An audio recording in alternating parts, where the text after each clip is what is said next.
Il y avait dans le salon de Madame de B un grand paravent de laque. Ce paravent cachait une porte, mais il s'étendait aussi près d'une des fenêtres, et, entre le paravent et la fenêtre, se trouvait une table où je dessinais quelquefois. Un jour, je finissais avec application une miniature. Absorbée par mon travail, j'étais restée longtemps immobile, et sans doute Madame de B me croyait sortie, lorsqu'on annonça une de ses amies, la marquise de. C'était une personne d'une raison brusque, d'un esprit tranchant, positive jusqu'à la sécheresse. Elle portait ce caractère dans l'amitié. Les sacrifices ne lui coûtaient rien pour le bien et pour l'avantage de ses amis, mais elle leur faisait payer cher ce grand attachement. Inquisitive et difficile, son exigence égalait son dévouement, et elle était la moins aimable des amies de Madame de B. Je la craignais, quoiqu'elle fût bonne pour moi, mais elle était à sa manière. Examiner, et même assez sévèrement, était pour elle un signe d'intérêt. Hélas, j'étais si accoutumée à la bienveillance que la justice me semblait toujours redoutable. Pendant que nous sommes seuls, dit Madame de à Madame de B, je veux vous parler d'Ourika. Elle devient charmante. Son esprit est tout à fait formé. Elle causera comme vous. Elle est pleine de talent. Elle est piquante, naturelle. Mais que deviendra-t-elle? Et enfin, qu'en ferez-vous? Hélas, dit Madame de B, cette pensée m'occupe souvent, et je vous l'avoue, toujours avec tristesse. Je l'aime comme si elle était ma fille, je ferai tout pour la rendre heureuse.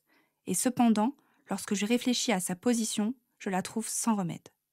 Pauvre Ourika, je la vois seule, pour toujours seule dans la vie. Il me serait impossible de vous peindre l'effet que produisit en moi ce peu de paroles.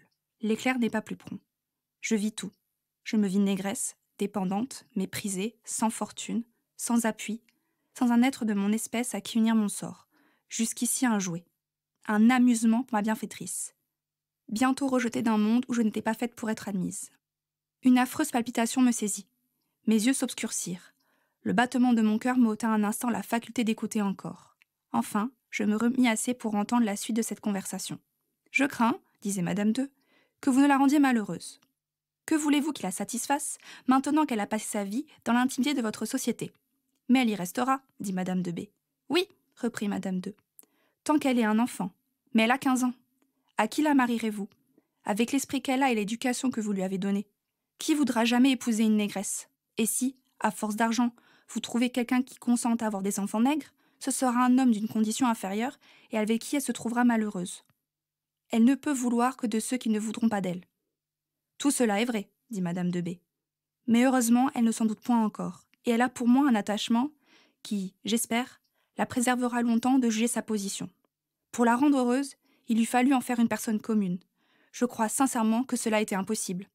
Eh bien, peut-être sera-t-elle assez distinguée pour se placer au-dessus de son sort, n'ayant pu rester au-dessous. Vous vous faites des chimères, dit Madame de. La philosophie nous place au-dessus des maux de la fortune. Mais elle ne peut rien contre les maux qui viennent d'avoir brisé l'ordre de la nature. Ourika n'a pas rempli sa destinée. Elle s'est placée dans la société sans sa permission. La société se vengera. Assurément, dit Madame de B. Elle est bien innocente de ce crime. Mais vous êtes sévère pour cette pauvre enfant. Je lui veux plus de bien que vous, reprit Madame de. Je désire son bonheur, et vous la perdez.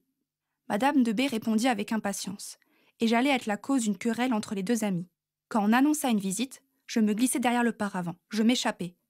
Je courus dans ma chambre, où un déluge de larmes soulagea un instant mon pauvre cœur.